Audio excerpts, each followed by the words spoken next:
is at TCA 40-29-105C6. So the court has discretion to determine which, if any, of these petitioners should pay the court costs. We would respectfully submit that, given that 11 of them are indigent, 11 of them are jobs are such that it would be a burden for them to come up with a couple of $100s each to pay these court costs. We would ask that the court use its discretion to waive those court costs. We tried to find some case law that provided some sort of guidance for the court and the factors to be examined to determine when it's appropriate for the court to use its discretion to waive court costs. We were unsuccessful in that regard. But given that at least 11, given the fact that 11 of these folks are indigent, we would ask that the circumstances are appropriate in those cases, at least, for the waiver of the court costs. We would also ask that the other petitioners, even though they paid for their initial filing fees and they paid a flat fee for the filing of the petition, that their court costs be waived as well. But obviously, their cases are not as compelling as the cases of the indigent petitioners. There was one person whose case has not been heard, Ms. McDowell. We had continued that indefinitely. We were going to set her case with some other cases when we filed some additional petitions. She had a conflict at the day of the hearing, and there was one who petitioned the court declined, and that was Mr. Nelson. But again, he was indigent as well, even though the court declined his petition without prejudice to refile within a year. So given that, we would ask that the court use its discretion. The Metro has intervened to assert its position on this. We have no, they're certainly entitled to bring that to the court's attention. We have no objection on that in that regard, except that the statute expressly provides the court with discretion. If the court has any questions, we'll be glad to respond to those at this time. Well, each of these petitions is from a convicted felon who sought to have their citizenship reinstated, and as opposed to being, my concern of it is in a situation where they actually were suing for some sort of relief where they were being harmed. They were asking the court to exercise largesse, I guess, and allow them the opportunity to have their voting rights restored. And even though they were facially contested by the United States Attorney and the District Attorney, it appeared that the primary opposition was about some of the firearm issues, making sure that was included in it. And there were a couple of them where they felt that they didn't deserve to have the voting right restored, and you were successful on that. But again, it's someone who has lost their rights because of their own actions, and they've come back and asked the court to let them get back in society some, and isn't this an appropriate price for them to pay to do that?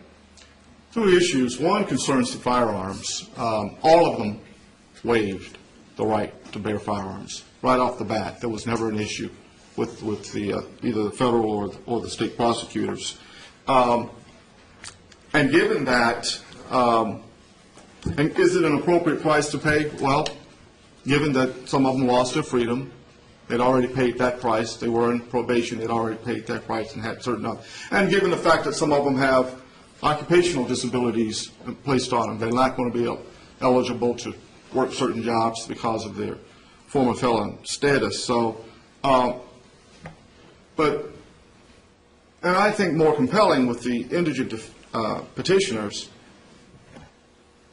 $200 is a lot of money.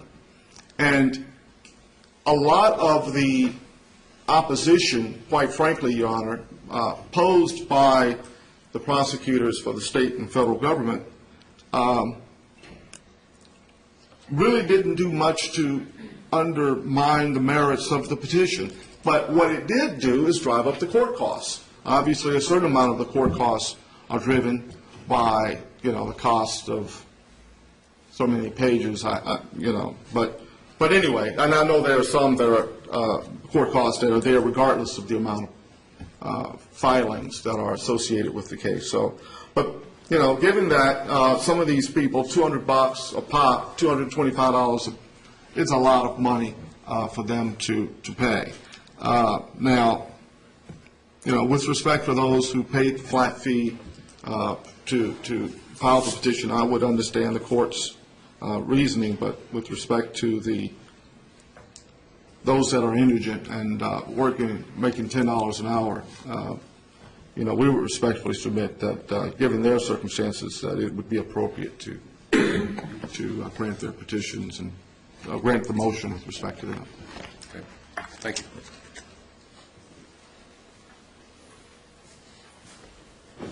Your Honor, I'm Bill Herbert. I'm here on behalf of the Metropolitan Government and the Circuit Court Clerk's Office. As the Court's aware, I was not a party to the proceedings below. However, I took a look at the petitioner's motion to waive the court cost, and it says that they're coming under TCA 4029-105B, which implicates that these petitioners were convicted between July 1, 1986 and July 1, 1996.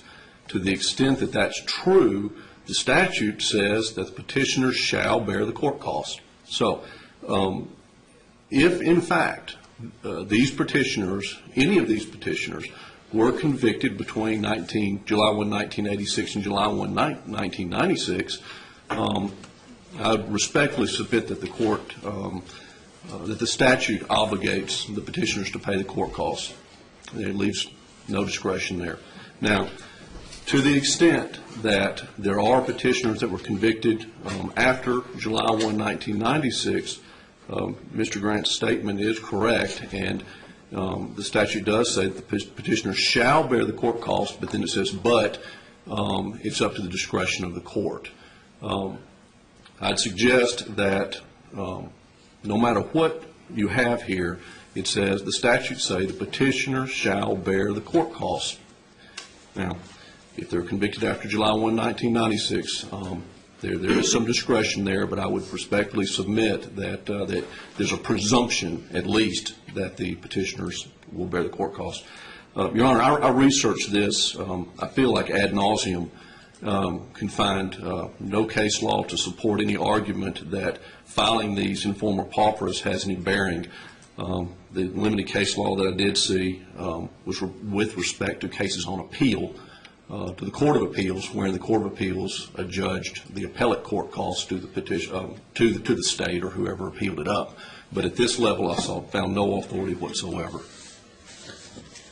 All right.